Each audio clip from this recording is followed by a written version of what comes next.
All right, you guys. So now we're at the Williams house.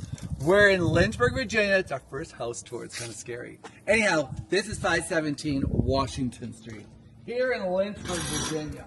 And I've got, you watch the ice. Little camera girl here is going to wipe out on me. We should be in Florida. We should, wow! Let's say wipe out. Would that be great in the first episode? All right. I almost did too.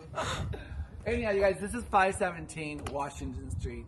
Just under 7,000 square feet. It offers 6 bathrooms and 6 bedrooms. It's a beautiful house.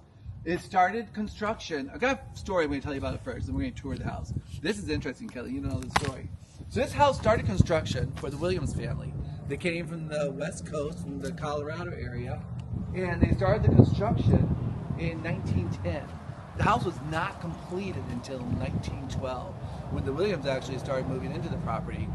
This is a story that's interesting, and we'll look at the house in a few minutes. So, in 1912, the Williams were supposed to be taking a trip. Mrs. Williams was good friends with a well-known figure, the unsinkable Molly Brown, who many of us have read about through history, of the survivor of the Titanic, a ship that sank back in 1912. I think it was in April.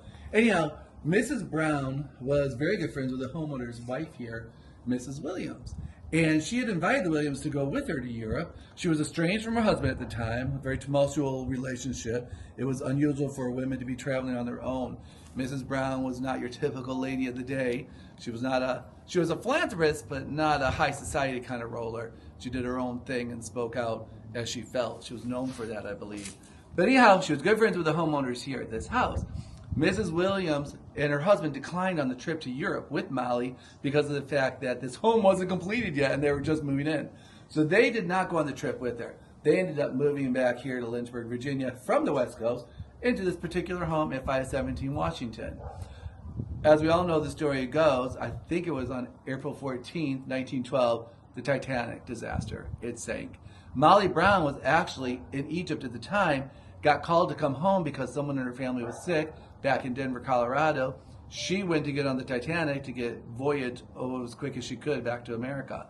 She came back here, went to New York. Of course, she lost her wardrobe. We don't have malls like we did then. So Mrs. Brown obviously got some clothes. Mrs. Williams was able to reach out to her and said, hey, come to Lynchburg, Virginia. We're at our new home. I have a maid who's a seamstress. She can help you, Molly. Mrs. Brown took the railway, came to Lynchburg, Virginia. She came here, stayed in this house for approximately about 8 to 10 days, they say. And her seamstress did it. So just imagine, guys, 1912. These floors were polished, the walls were in pristine condition, light fixtures were new, everything about this house shined and glowed. It's been many years since then, so there's some work that's to be done, but come on in. This door is cast iron and it's phenomenal. But as Molly Brown was one of the guests here, in fact, the first house guest for the Williams home, this is an interesting story. There is a beautiful stained glass window here, and then we'll tour the house. But I like this story because I love history. This is a stained glass window, which we don't know for sure. We're trying to verify if it's Tiffany or not. If it is, it's worth a fortune. I'd like to buy the house and sell it so I can pay to redo the home. But they said that Molly Brown didn't want to take the stairs upstairs because that glass window reminded her of the Titanic. So she actually didn't stay upstairs. She stayed here in the solarium. Isn't that an interesting story? Yeah, it's crazy. And she stayed here for a while. She got her clothes fixed, and then she went back on to Denver. Wow. It's just a little history story in Lynchburg, Virginia. A little old town here in the mountains. But let's start our tour.